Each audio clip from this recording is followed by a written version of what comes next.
Nina lent me some books and materials on diversity to use with my boys. The topic of kids playing naked didn't come up. On June 9th, I ordered dinner from the vegan delivery restaurant for Nina to make up for my silly boys upsetting her. The topic of children playing naked, still didn't come up. I don't remember the date, but it wasn't long after. I went on another walk with Nina, and she said she didn't really feel like doing a big party for her upcoming birthday. So I offered to make some of my fabulous French macarons for a little porch celebration, and she seemed to like that idea. Everyone loves them. The topic of children playing naked still didn't come up.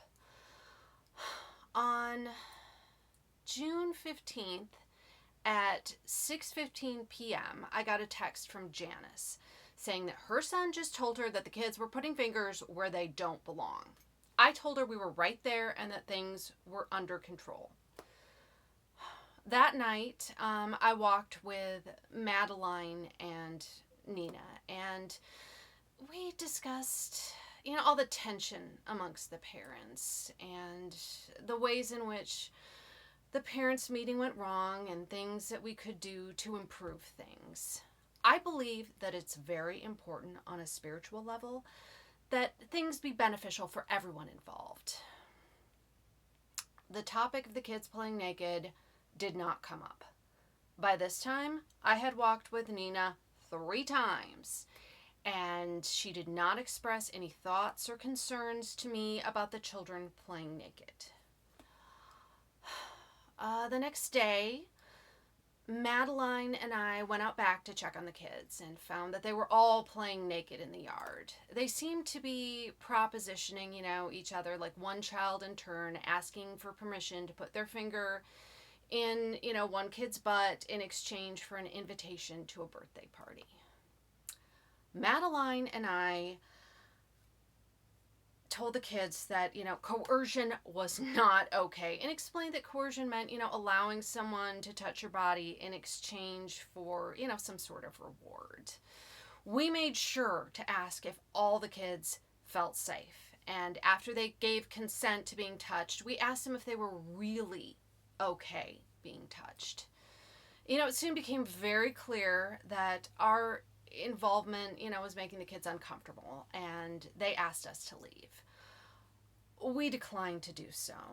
Still not feeling certain if, we were doing what the parents would want us to do, or if we were 100% doing the right thing. I want to respect how each person chooses to parent their kids. Norman and I put a lot of thought into how we're raising our boys, and I just want to do the same for everyone else. Madeline and I said that we were going to stay there to make sure, that all the kids were safe. But it was really apparent that, with us standing there, they really didn't want to continue doing what they were doing, so they moved on to something else, as kids usually do.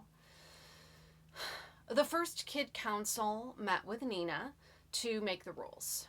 One of the rules that all the kids agreed on was no getting naked. At home, I talked to my boys about the rules, and they agreed to go to kid council every day. Nina left, for her trip, and we decided to keep the kid council meetings in the morning. Nina got back around her birthday and said that she would run the kid council, so we decided to go away for the weekend to visit my parents. Before we left, I did all the prep work for the French macaroons.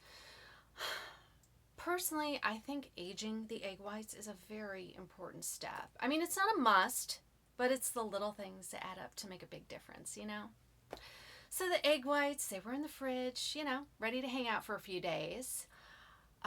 We got back from our trip, and I immediately started work on the French macaroons. I sent Norman out to get birthday napkins and plates. We did one symbolic candle because I don't like to highlight a certain age. Nina came over. We sang happy birthday on the porch, did the whole birthday thing. And the kids ended the night, catching fireflies. the next morning, I got a text from Madeline informing me that, Nina had told her that she had called CPS and filed a report on her family. What? I felt shock, disbelief, and ultimately betrayal. I was struggling to understand how we went from laughing and joking and celebrating Nina's birthday the night before to this. I was terrified that this would cause irreparable emotional damage to Madeline's family and tear apart our community, which was still healing from the fallout of the parents' meeting. I went over to Madeline's porch so that we could process this extremely troubling news together. Madeline asked me if I would tell the neighbors because she was just too upset. Nina had given everyone's phone number to CPS. To me, the best course of action was, to just give everyone a heads up so that they wouldn't get a call from CPS out of the blue. I sacrificed my entire day to hunt people down and give them, the basics of what happened. I told them that Nina had called CPS and filed a report against Madeline's family under suspicion of sexual abuse, without even talking to Madeline about her concerns before doing this. I expected everyone to be as shocked and devastated as I was. Some people were, but most people didn't seem the least bit surprised. Immediately, I had to get to the bottom of this. Later, I found out that Nina had told people that she was going to call CPS.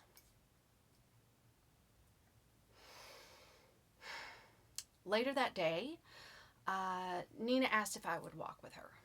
Of course, I said yes, because I wanted to give her a chance to tell her side of the story. But I was feeling very angry and triggered and afraid that I would say something that I would regret.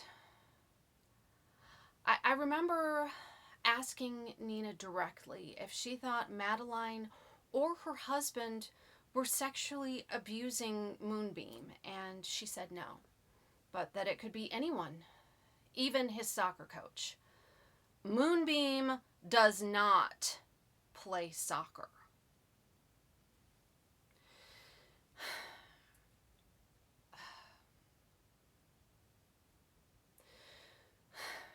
Sorry. She said that as a mandated reporter, that she is obligated to report any suspicion of abuse to CPS, and that the housing developer had told her that he had it in writing from Indigo and his wife that sexual abuse was happening here. So she felt she had to report it to CPS or she might lose her job.